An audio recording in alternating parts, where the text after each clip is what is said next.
ताज्या बातम्यांसाठी पाहत रहा तिचा सागर न्यूज।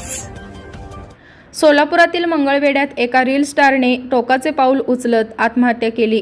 या हॉटेलमध्ये रील करून लाखो फॉलोअर्स मिळवले।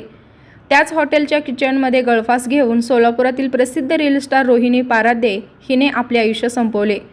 25 वर्षाच्या विवाहित रोहिणी पाराध्यने एवढं टोकाचं पाऊल का उचललं हाच प्रश्न सर्वांच्या मनात होता।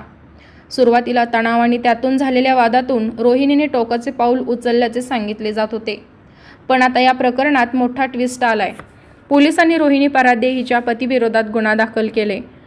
सोलापूर जिल्ह्यातील मंगळवेढा येथील रील स्टार रोहिणी पाराध्ये हिच्या आत्महत्येनंतर तब्बल 25 दिवसांनी रोहिणीच्या पतीविरुद्ध गुन्हा दाखल करण्यात आलाय। त्यामुळे आता या प्रकरणाला वेगळं वळण मिळाले। रोहिणी पाराध्ये हिने आपल्या हॉटेल ग्रामपंचायत या ठिकाणी गळफास घेऊन आत्महत्या केली। यानंतर रोहिणीच्या आत्महत्येचं कारण शोधलं जात होतं। याबाबत पोलिसांनी CDR तपास देखील केला, मात्र या प्रकरणात कुठलेच धागेदोरे हाती लागले नाहीत। पण आता पोलिसांनी रोहिणीच्या पतीविरोधात गुन्हा दाखल केल्यामुळे खळबळ माजली आहे।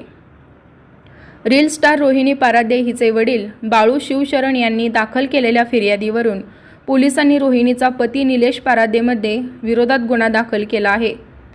निलेश पाराध्ये रोहिणीला तिच्या मनाविरुद्ध हॉटेलमध्ये काम करायला लावत होता। तिला शारीरिक आणि मानसिक त्रास देत होता, त्यामुळे तिने आत्महत्येसारखे टोकाचे पाऊल उचलले असा आरोप तिच्या वडिलांनी केलाय। त्यांनी दाखल केलेल्या तक्रारीच्या आधारावर पोलिसांनी रोहिणी पाराध्ये हिचा पती निलेश पाराध्ये विरोधात गुन्हा दाखल केला आहे। त्यामुळे रोहिणीच्या आत्महत्या प्रकरणात 25 दिवसानंतर या प्रकरणाला नवे वळण प्राप्त झाले।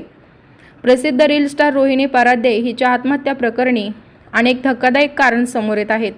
तिच्या वैयक्तिक आयुष्यात तणाव निर्माण झालेला, त्यामुळे काही वादही निर्माण झालेले। याच कारणामुळे तिने टोकाचे पाऊल उचललं असू शकतं असा अंदाज व्यक्त केला जात आहे। अशातच आता या प्रकरणी आणखी एक कारण समोर येत आहे, ते म्हणजे रोहिणीचा दुसरा विवाह। रोहिणीच्या खाजगी आयुष्याबद्दल आता माहिती समोर आली आहे। निलेश पाराध्येला भेटण्याआधी रोहिणीचं लग्न झालं होतं। पहिल्या लग्नातून विभक्त झाल्यानंतर रोहिणी निलेशला भेटली आणि दोघेही एकमेकाच्या प्रेमात पडले। त्यानंतर दोघांनी प्रेमविवाह केला, पण अलीकडे हॉटेल ग्रामपंचायतच्या सुरू झालेल्या आणखी 2 शाखा आणि कामाचा ताण वाढल्यामुळे दोघांमधील वाद वाढला असे बोलले जात आहे।